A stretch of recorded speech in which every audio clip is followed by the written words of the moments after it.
नमस्कार दोस्तों, मेरे YouTube चैनल एसएस एनालिसिस पर आपका एक बार फिर से हार्दिक स्वागत है। आज हम फिर से एक बार एनालाइज करेंगे निफ्टी इंडेक्स के मूवमेंट्स को कि आने वाले हफ्ते में किस तरह के मूवमेंट्स निफ्टी के रह सकते हैं, क्योंकि निफ्टी अभी एक ऐसे डिसिसिव जंक्शन पर खड़ा है जहां की मेरा मानना है कि एक डेफिनेट मूव निफ्टी ले सकता है आने वाले हफ्ते में, और जहां स्पेशली मैं कहना चाहूंगा कि पहले दो ट्रेडिंग सत्र बड़े क्रूशियल हो सकते हैं निफ्टी के लिए। क्यों? यही बात को हम खोजने की कोशिश करेंगे कि आगे निफ्टी किस ओर एक डायरेक्शनल मूव ले सकता है। यहाँ मैं निफ्टी को एनालाइज करूंगा एक डेली चार्ट में। तो यहाँ सबसे पहले मैं आपको बताना चाहूंगा कि जब निफ्टी ने 20 जनवरी को एक हाई लगाया था इस तरह तक, जहाँ की हमने देखा कि निफ्टी ने लगातार एक टफ रेजिस्टेंस महसूस की इस रेड लाइन के आसपास। और जैसा कि आप जानते हैं कि फरवरी के महीने में यहाँ से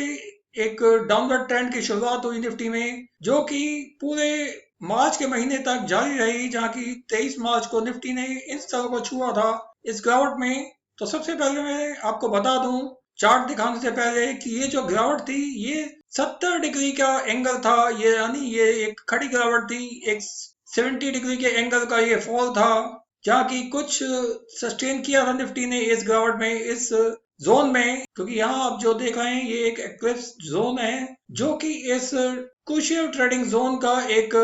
हिस्सा है, जहाँ की आप देख सकते हैं कि ये एक बड़ी क्रूशियल जोन है 11,057 से लेकर 11,446 तक, जिसके बीच में निफ्टी एक काफी टफ रेजिस्टेंस फेस करता है जब वो नीचे से ऊपर की ओर जाता है, और जब ऊपर से नीचे गिरता है तो यहाँ पर उससे कुछ सपोर्ट भी मिलती है। जैसा कि मैंने अभी आपको बताया कि निफ्टी ने पहली बार जब 20 जनवरी को इस हाईएस्ट लेवल को छुआ था 12,430 के, तो यहाँ एक लगातार टफ रेजिस्टेंस महसूस की। और उसके बाद जब गिरावट शुरू हुई फरवरी के महीने में, तो 28 फरवरी तक निफ्टी ने इस स्तर को छुआ था, जहाँ की कुछ कंसोलिडेशन हुई। और फिर मार्च की शुरुआत होती है इन स्तरों से, और फिर मार्च के पूरे महीने में एक गैप डाउन सीरीज का सिलसिला जारी हुआ, जहाँ की निफ्टी ने इस लेवल तक नीचे आया था, यानी 7506 तक। और उसके बाद जो निफ्टी ने अप ट्रेंड पकड़ा, निफ्टी ने ये नहीं कि अप ट्रेंड नहीं पकड़ा, परंतु मैं आपको अभी दिखाऊंगा कि जब निफ्टी ने 24 मार्च से जब एक शुरुआत की, तो यहाँ एक अप ट्रेंड देखने को मिला। परंतु इसका जो मीडियन निकाले हैं हम, तो ये जो अप ट्रेंड है ये एक 35 डिग्री के एंगल में जारी रहा, जहाँ की निफ्टी ने अभी इन स्तरों पर शुक्रवार को क्लोजिंग दी है, यानी 11,194 पर निफ्टी की क्लोजिंग हुई है इन स्तरों पर। यानी ये जो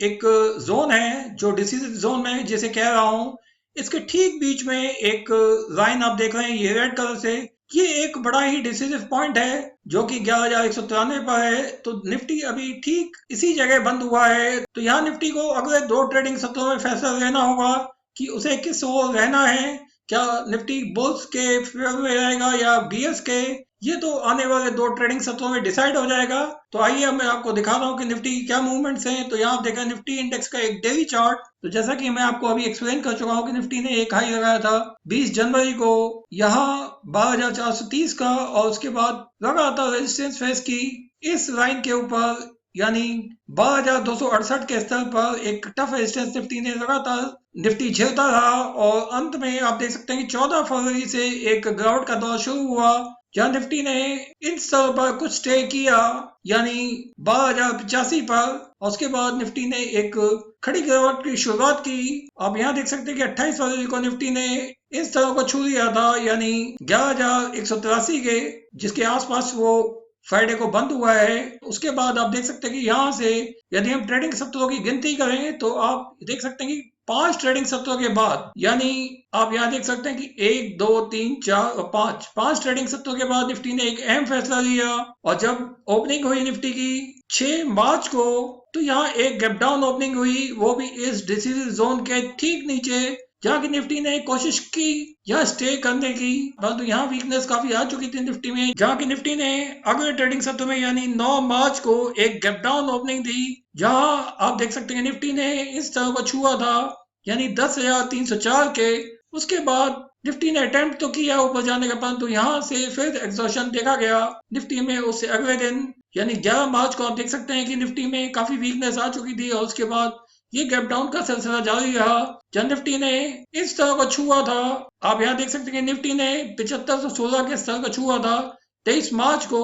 और उसके बाद जो अप ट्रेंड रहा, तो यहाँ मैं कहना चाहूंगा कि 30 अप्रैल तक जो मूवमेंट रही, तो यहाँ तक तो मैं निफ्टी को एक वी शेप रिकवरी निफ्टी में कह सकता हूँ, परंतु ये वी शेप रिकवरी नहीं है, क्योंकि आप यहाँ देख रहे हैं कि ये जो अप ट्रेंड निफ्टी में रहा अब तक जो कायम है, ये एक 35 डिग्री का एंगल है, जहाँ की जो गिरावट हुई थी वो 70 डिग्री के एंगल में हुई थी, और जो अपवर्ड मूव बना वो 35 डिग्री के एंगल में बना, और अब जाकर निफ्टी फिर से उन्हीं स्तर पर यानी इस रेड लाइन पर आप देख सकते हैं। तो आप यहाँ देख सकते हैं कि पिछले 3 ट्रेडिंग सत्रों से निफ्टी लगातार 11,193 पर एक टफ रेजिस्टेंस देख रहा है, जहाँ की मेरा मानना है कि 27 जुलाई को ओपनिंग लेवल्स जो होंगे फर्स्ट ट्रेडिंग डे में, वो डिसाइड करेंगे कि निफ्टी का अगला मूव किस तरफ हो सकता है। तो आने वाले हफ्ते में जो पहले 2 ट्रेडिंग सत्र होंगे, वहां निफ्टी साफ साफ बता देगा कि उसका अगला कदम किस ओर होगा। तो यदि निफ्टी इस अहम रेजिस्टेंस को तोड़कर ऊपर एक अपवर्ड मूव लेता है,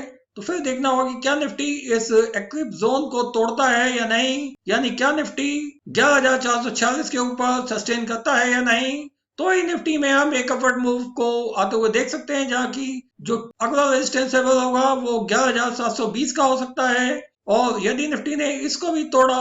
तो मेरा मानना है कि निफ्टी में जो टफ रेजिस्टेंस लेवल मैं मानता हूँ वो 11,935 का है। इससे ज्यादा उम्मीद मैं नहीं करता निफ्टी में, और यदि निफ्टी यहां तक पहुंच भी गया तो निफ्टी में एक भारी सेल ऑफ निफ्टी में हम आते हुए देखेंगे, जो कि पूरे अगस्त के महीने में नीचे निफ्टी को धकेल सकता है। पिछले जो लो थे उससे भी कहीं नीचे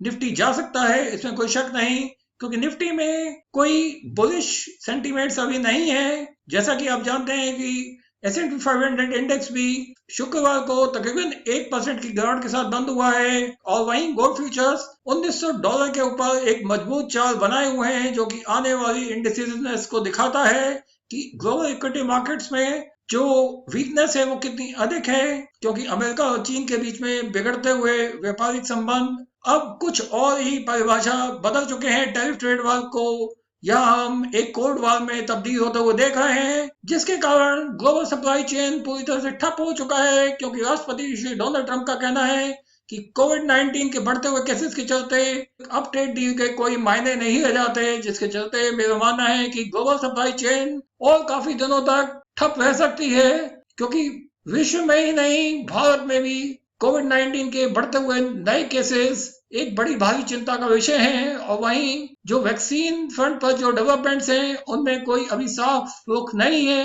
क्योंकि पूरे विश्व में जगह जगह एक्सपेरिमेंट्स हो रहे हैं। कोविड-19 के वैक्सीन को लेकर बड़े बड़े दावे किए जा रहे हैं, परंतु अभी तक कोई सक्सेसफुल रिजल्ट सामने निकल कर नहीं आ रहा, और यदि आ गया तो एक वैक्सीन को एक मास स्केल पर आने में कम से कम 1 साल का समय लग सकता है एक आम आदमी तक पहुंचने में, जिसके चलते मुझे लगता है कि ये जो पेंडेमिक है ये एक बड़ा भयानक रूप ले सकता है, जो ऑलरेडी हमारे उद्योग धंधों पर काफी एक नेगेटिव इम्पैक्ट ऑलरेडी डाल चुका है, जिसकी मार हम आने वाले क्वार्टर्स के रिजल्ट में साफ साफ देखेंगे। और वहीं भारत में बैंकों के बढ़ते हुए नॉन परफॉर्मिंग एसेट्स एक बड़ी भारी चिंता का विषय है, जहां की हम आने वाले क्वार्टर्स में सभी कॉर्पोरेट अर्निंग्स में एक मंदी का दौर जारी रहते हुए देख सकते हैं। तो मेरा मानना है कि यदि निफ्टी में एक गैप डाउन ओपनिंग हुई 27 जुलाई को, जिसके चलते मेरा मानना है कि यदि निफ्टी ने 11,057 के नीचे एक कदम रखा तो अगली जो सपोर्ट होगी वो 10,943 का होगा, और यदि निफ्टी ने पहले 2 ट्रेडिंग सत्रों में 11,943 की सपोर्ट को तोड़ा तो अगला सपोर्ट निफ्टी को यहाँ 10,670 के स्तर पर मिल सकता है, जहां से हम एक बाउंस बैक की उम्मीद कर सकते हैं। तो आइए अब मैं इन बातों को और कुछ स्पष्ट रूप देना चाहूंगा कुछ टूल्स की मदद से। तो सबसे पहले हम देखेंगे कि 20 डेज मूविंग एवरेज की क्या स्थिति है। तो आप देख रहे हैं कि 20 डेज मूविंग एवरेज इस तरह पर है, यानी 10,761 पर। तो यदि निफ्टी में एक गैप डाउन ओपनिंग होती है और निफ्टी इस तरह को बचा नहीं पाता तो 20 डेज मूविंग एवरेज पर एक अच्छा सपोर्ट निफ्टी को मिलेगा, जो कि 10,772 पर है। तो आइए अब देखते हैं कि 20 डेज एक्सपोनेंशियल मूविंग एवरेज की क्या स्थिति है। तो आप देख रहे हैं कि 20 डेज एक्सपोनेंशियल मूविंग एवरेज लगभग बराबर है, 20 डेज मूविंग एवरेज के ऊपर ही चल रहा है, और अभी कोई रुख साफ नहीं है एक डेली चार्ट में। तो अभी देखना है कि निफ्टी का जो ओपनिंग है वो आने वाले हफ्ते के पहले ट्रेडिंग सत्र में किस स्तर पर होती है। तो आइए अब मैं आपको दिखाना चाहूंगा कि 50 डेज मूविंग एवरेज की क्या स्थिति है। तो आप देख रहे हैं कि 50 डेज मूविंग एवरेज नीचे है काफी 20 डेज मूविंग एवरेज से, यानी 10,167 पर 50 डेज मूविंग एवरेज की सपोर्ट है। और अब आइए दिखाते हैं कि 50 डेज एक्सपोनेंशियल मूविंग एवरेज की क्या स्थिति है। तो आप देख रहे हैं कि 50 डेज एक्सपोनेंशियल मूविंग एवरेज ऊपर है 50 डेज मूविंग एवरेज के, जो कि ये दर्शाता है कि निफ्टी में अभी भी एक स्ट्रेंथ बरकरार रह सकती है आने वाले समय में। यदि निफ्टी ने नीचे की गिरावट में इस स्तर तक एक कदम रखा तो यहाँ मेरा मानना है कि जो 50 डेज एक्सपोनेंशियल मूविंग एवरेज है वो एक स्ट्रॉन्ग सपोर्ट प्रदान करेगी निफ्टी को गिरावट में, जो कि अभी 10,376 के स्तर पर है। तो यहाँ मेरा मानना है कि निफ्टी में एक काफी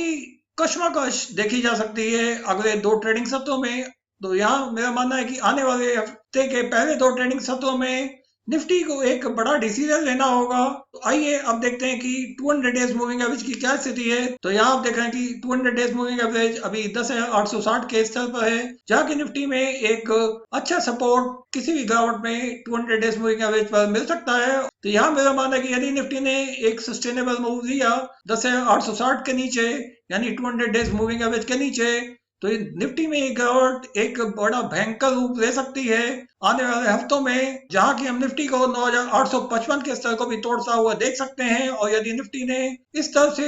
एक वापसी दी तो फिर ये जो लेवल है फिर निफ्टी के लिए एक रेजिस्टेंस का काम करेंगे और यहाँ से हम निफ्टी में फिर से सेल ऑफ लगातार जारी रहते हुए देखेंगे। तो दोस्तों, मैं जैसा कि बात कर रहा था कि ये जो जोन है, जैसा कि मैंने आपको बताया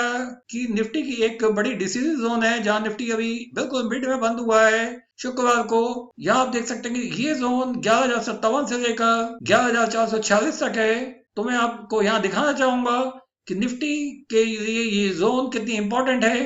क्योंकि यहाँ आप देख सकते हैं कि जब निफ्टी में गिरावट का दौर शुरू हुआ था तो यहाँ कुछ कंसोलिडेशन देखी गई थी, परंतु निफ्टी इस रिवर्स को डिफेंड नहीं कर पाया था। तो हमने इस गिरावट को जारी रहते हुए देखा मार्च के महीने में, जब गिरावट में निफ्टी इस तरह तक नीचे आ गया था। वहीं आप देख सकते हैं कि इस अपवर्ड मूव में भी निफ्टी ने इस जोन के अंदर कंसोलिडेट किया। अक्टूबर 2019 में जब निफ्टी में एक